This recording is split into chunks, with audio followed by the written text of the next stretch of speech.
All right, I really don't understand where Quintica is coming from. I mean, you say various things, Quintica, where you're coming from, if you watch this. Um, like that I bought the Russian hacking scandal as a troll from CNN. Have I been talking a lot about that? I think it should be investigated. I also think that the wiretap thing should be investigated. I told you investigate them all. I believe they all have crimes and misdemeanors and they should be prosecuted. It would make our system better. But what I really don't get is just how emotional you are about it. I mean, we're here talking about our different opinions. If I tell you you're a sucker to vote for him because he's not going to give you what you said you wanted from him, that's obviously my opinion and kind of why you're here. You come here just to be bothered by it, fine, but then to act all hurt or like it's inappropriate that I have a different opinion, or obviously I'm not supposed to lie and tell you that I support him. But I do understand why, when there's an election on the line, people get, you know, emotional about it, and they should. And I think I have, arguing for why you should vote for one person or the other, because maybe it'll make a difference. Maybe you'll convince me, or probably not, but somebody watching, or have an influence, or it'll reverberate, or even if it doesn't, it's going to be in the right direction of yay Trump in your case, right? But he won. He won. So you're not doesn't you don't need my support now for his election. He's elected, and now I just get to wait and see what happens. He has the all the powers of the presidency and no more. Right? So um, it's like you're obsessing over things that haven't even really been on the table. Um, the Russian thing. I think the curious part about that is why did they lie about it? It seems like an obvious thing right from the start to just say, of course we met with all kinds of diplomats from all kinds of places. I don't know why Jeff Sessions went out of his way, you know, to say something that turned out not to be true. Oops, on accident. Like, usually you go over your testimony in a situation like that, but whatever. Now they have to explain it in court. And wiretapping, well, that seems like total bullshit just from some guy's crazy, off-hour tweets. However, that happens to be the president. Sounds like enough reason to investigate there too. Do it.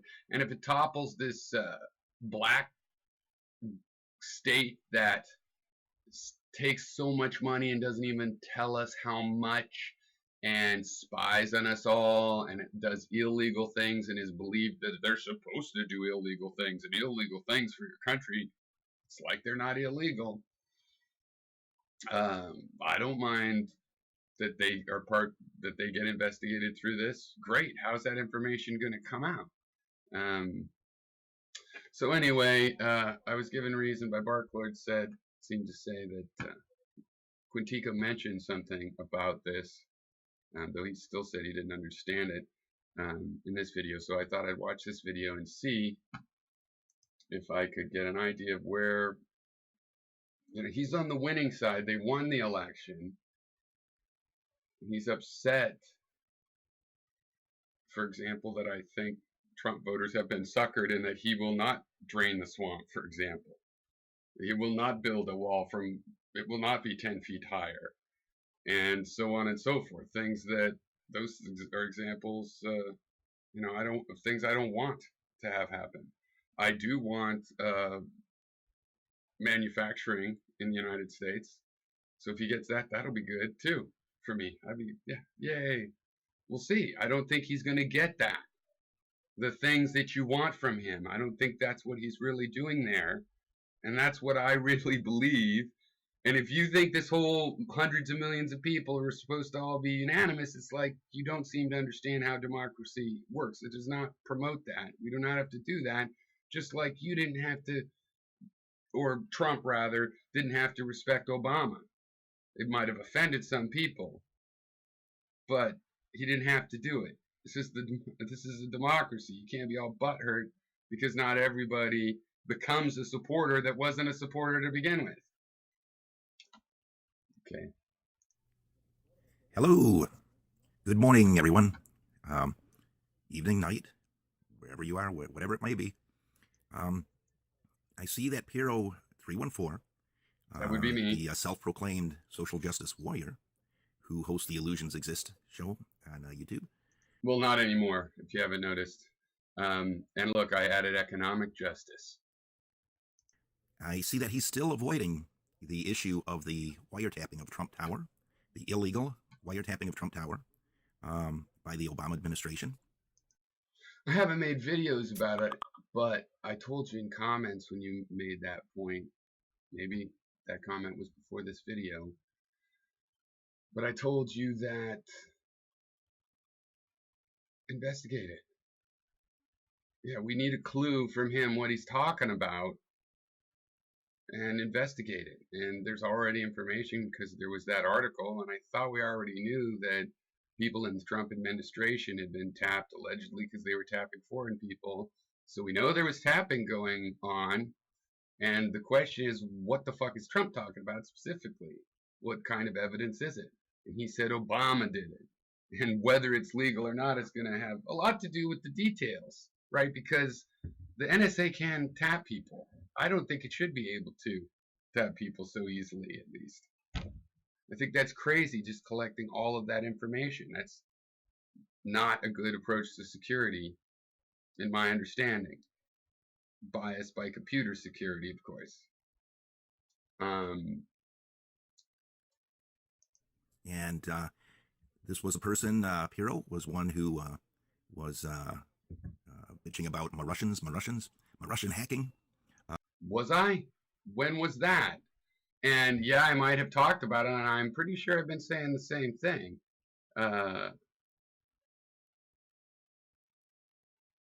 Obviously, if they hacked those DNC emails, that had an effect.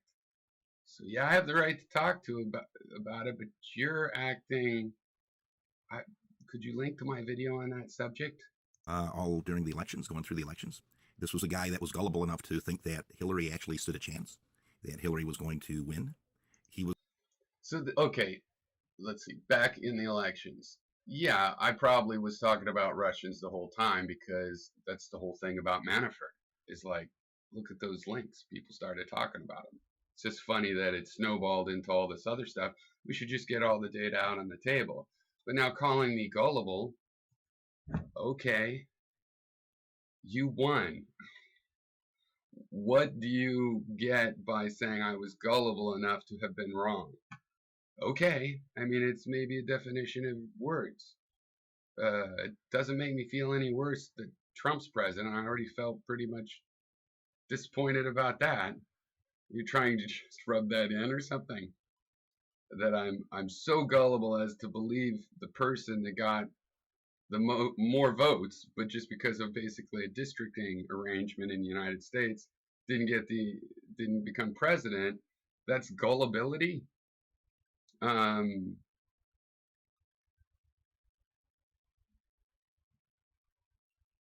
Okay. Was a guy that believed the high ratings, the polls for her. He fell for the fake news. Well, that's not true. And people in my real life are saying, I remember when you first said that he might win the nomination and even presidency because of the mood of the nation, because populism. There's nobody else running on populism, and populism is proven successful in politics. The only problem is the powers that be don't like it, so it's also dangerous. But it's proven popular, getting people to like you at least. So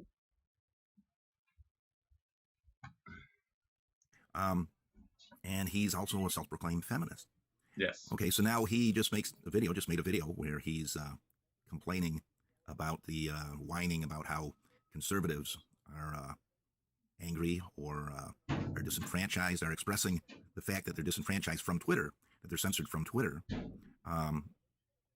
and that there's a moral basis to it.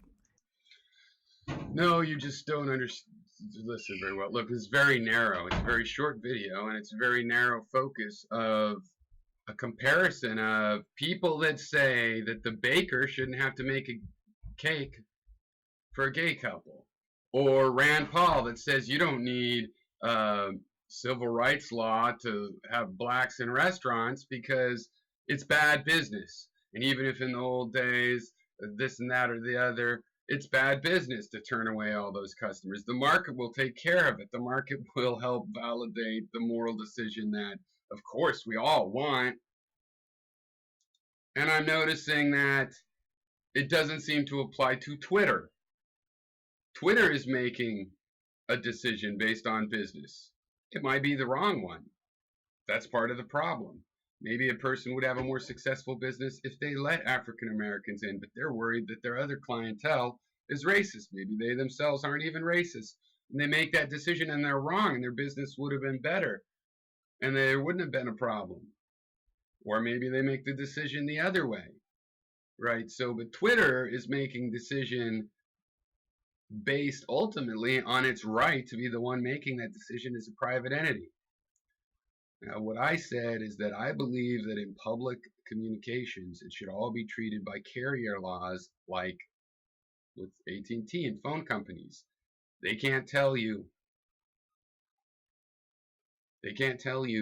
what to say. They can't record and disseminate and share your information, though you can. And you can use their network to do it. And their reward for doing that is they get paid for moving information, but are not liable for the content. And that's what I've always believed in, and what I still believe in. Now, regulating such a thing is difficult because we do have private property as a part of this mix. And if somebody made Twitter and it was only for talking about yarn and knitting, and they wanted to kick off people that didn't want to talk about that or wanted to talk about it or wanted to trash it, I think they have the right to do that with their computer. So it's tricky, but I fall on the side of free speech. That's why I'm pretty slow to block people. That's why I'm talking to you, and it's a conversation. And for my book, but you act like you're talking to the young Turks, and I'm a bad influence with my opinion that I market not at all. I talk to individuals, and my opinion is not marketed beyond that at all. So, to me, this is a neutral ground where a Satanist could talk with a Christian, or any two. We come and can have the intellectual, reasonable discussion about our reasons and the logic we're using. Right, that there's some kind of a moral breach. And his argument is that No, see, moral breach, yeah. Just to summarize, because probably too many words there for people. The point is, it's Twitter's decision, right? It's Twitter's decision. I say it's somewhat difficult how much an individual has. I actually think that people making cake's almost like an art, a handmade cake. And I don't think you should make an artist make a work of art, write what another person wants on it and whatnot. They should be able to refuse that because they're not slaves. But then the same argument would go for Twitter. But in some cases, I believe if you are a communication platform between other third parties, that is where we could probably make the distinction. And nowhere in that video, you just project your shit in because you're so hypersensitive. You won, dude. You don't have to read shit in that isn't there. The jab I was making at conservatives are people like Rand Paul, who I believe I mentioned, that thinks that something like civil rights laws would work itself out in the market obvious route. I disagree with that. I think this is a good case that if conservatives are concerned about anti-trolling algorithms really being targeting them and their free speech, they should keep this in mind when they're thinking of any other free speech venue, right? Because it was George Bush that set up the free speech zones. None of us like that. Now we have that. it's a company, that Twitter's a private corporation, so Twitter has the right to do that. And his argument is also that it's just marketing, that the reason Twitter's... So really my argument is for people that think that way, that they're private, thus they could do what they want about your speech. Okay? That was my point, is that if you think that private companies can refuse service to whom they want. You can't complain if it's not your skin color and they're not a 7-Eleven, but instead it's Twitter and you're conservative and they don't like that for whatever reason, right? I don't actually believe that way. I believe that we need public platforms.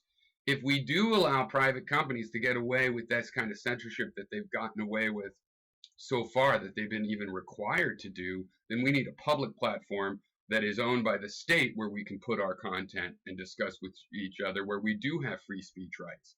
But I think a better solution is the carrier approach, right? The same thing we used with telephones. You carry the message,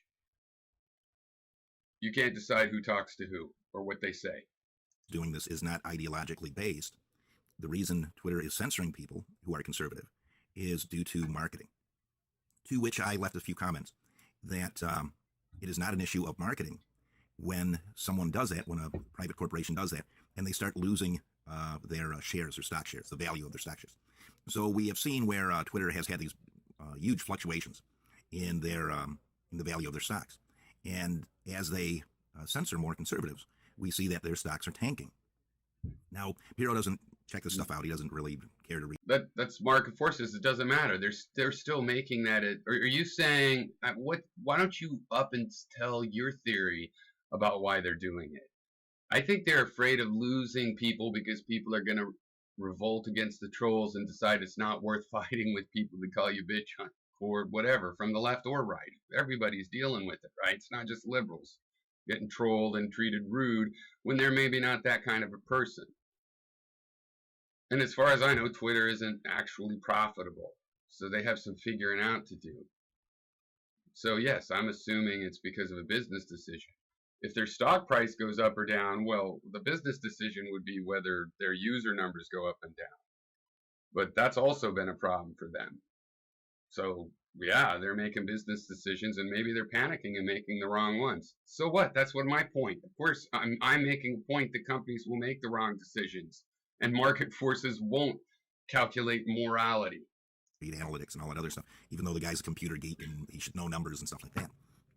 Yeah, but I don't have to follow all this Hollywood insider kind of bullshit about how Twitter's stock is doing every fucking day. He doesn't look into the stats of anything like that. He just runs his mouth. If something doesn't agree with his ideological paradigm, with his dogma, with his narrative, then he tries to twist reality, tries to misrepresent reality to fit his narrative. Some people in that video that disagreed with me got the dichotomy I was setting up between whether a person could decide, like based on race, who to let into their business versus whether somebody can decide who to let their social media platform based on political affiliation or tone even or whatever they want, or just randomly every fifth person blocked. I'm saying, see, those two things are similar, but there's a lot of people that think this way on one and this way on the other. And I'm saying we should think, similarly about both of them, though the distinction is if you are a communication company, but you notice the law does not make that kind of distinction, that Twitter is fundamentally different from a cafe in some small town. Right? Other ones incorporated and those kinds of things, but there's no Twitter has to some free speech conduit. It's not a carrier. Okay. Now, one thing that I mentioned in the comments that a lot of people don't think about, and this was something that Robin Gethin got wrong on his judgment of Computing Forever, Dave Cullen. The internet is a commons. It is not owned by a private corporation. Originally, it was owned by the United States. Well, that's not quite true. I mean, all your Google Docs data is on actual physical machines owned by a private company. So I don't know what you're talking about. I work on pieces of the internet all the time, and it's always 100% of the time private. No, I mean, I work for the government, so sometimes it's government resources. It's one or the other, and all together they make the internet. But I'm a liberal and a progressive, so yeah, I believe the internet should be taken as a commons, which is why I think there should be more of a carrier concept applied to more of these private entities. But it's tricky because they're the ones that have to decide. What if they make a feature change like there's no more replies? I thought that was stupid and bullshit that YouTube took off the replies, but I don't think they should be sued for free speech when they were doing it because they wanted that service that way. It might appeal to a different people. And basically, I think they didn't want conversation and they wanted more PewDiePie kind of stuff. But should they be sued for that? No, it should be limited to where if they were trying to restrict free speech, and then it should only be if they're a carrier, which should be a more or less voluntary category. But without that category, you're liable for everything on your service. If you don't sign up to be a carrier, then you have to moderate the content. You're going to be liable if somebody publishes something that's copyright infringement, for example. Whereas if you're a carrier, then you're not liable so long as you comply with court orders regarding whatever the nature of the situation is. Right? So YouTube has that kind of exception now. The DMCA kind of allowed people to have a little bit of that, but not in a good way. Now it is more of a global phenomenon, but this is not a private corporation. It does not own the internet. So the internet is not a marketplace. It is a commons. And people like Hero. I wish it was. Remember, I'm the liberal one. I believe in a big and healthy commons. Legally, it is not a commons. You can't even get on the internet without going through a private company server, and then you land at another private company server. And probably most of your time online is spent on a private company server.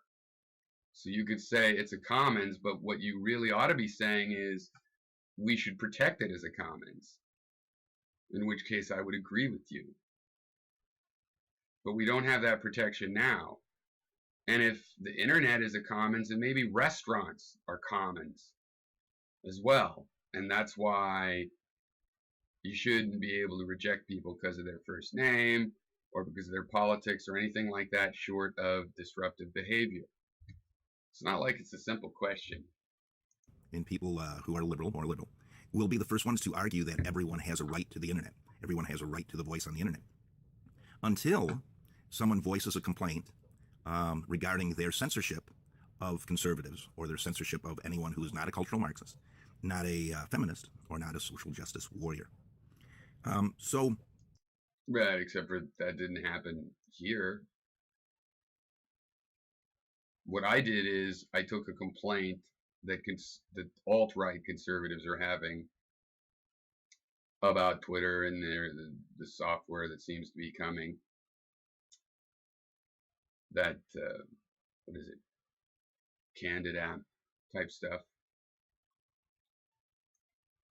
And I'm pointing out, you see, the market won't solve this. We need the government to have some sort of perspective on the law to solve something like this. It's not simple. It's complicated. It will require adjustment, and we're going to have to work hard to make it reasonable. But if you want free speech online, probably can't rely on the market to create that. And that's why I had the title of that video as it was. I would like more people to address Hero on this. I would like more people to just address that issue that the internet is a commons, that it is not privately owned, and I would like people. The thing is, it is privately owned though as well. It might be a commons, but you can't just ignore that it's privately owned. Huge portions of it, all the backbone, privately owned and operated by businesses that can go out of business and do. You can't just wish that away. And I also would like to talk about this, and thank you for bringing it up. But I hope the people that talk about it don't just try to project their stereotypes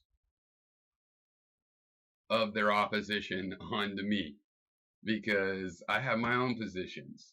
And frankly, they don't match up with what I see on TV or was taught in school, or certainly not what my parents think, and so on and so forth. And they do come from various sources, and you could try to hunt those down, but still, they're my actual opinions. They have suited me however I found them. And, they evolve and change over time. And don't expect too much of me having to agree with you. What I have agreed with is that let's have a public conversation. That's productive. And that's all I want to automatically have to agree with you on. People to start a discussion, to start talking about how we keep the internet as a commons, and why have we allowed corporations to have so much control over the internet based on political ideology. Okay, that should do it for now. Everyone enjoy your day. Have a good one.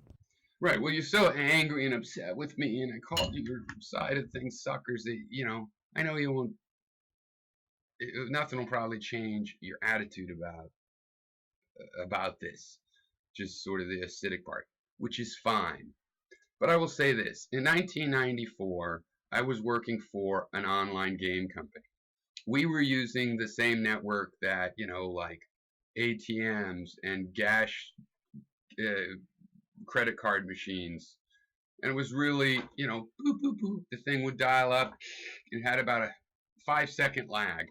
We had board games and even a flight simulator and stuff where, of course, there was war. And that was 94. And the internet was just becoming popularized. I believe there was a company called Netcom was the first ISP that was really widespread, but there were little ISPs popping up everywhere. And I was at this company, and we were having a discussion about whether we should use the internet. And I was familiar with the internet from school, and it's for scientific research. We shouldn't piggyback commercial data on it. But I was wrong. It's one of the greatest things ever that it opened up and became a hybrid. You can't pretend that it's not private. The whole expansion of it beyond campuses and institutional, research institutes rather, was private ISPs getting to come on, and then they have computers, and those computers become part of the internet. But I'm all for that the public should have primary freedoms of communication in this domain where we developed it as a collective, as the government literally developed it. We should figure out ways to do that. And I think the main idea is in communication, the carrier concept, and that in the real life brick and mortar has to do with public spaces. So if it's a space where people meet each other and convey with each other and mill about, again, it's hard to describe because if somebody has a yoga class, people can meet each other, but that's not the same thing. And really, they're not meeting each other during the actual class time, maybe before and after.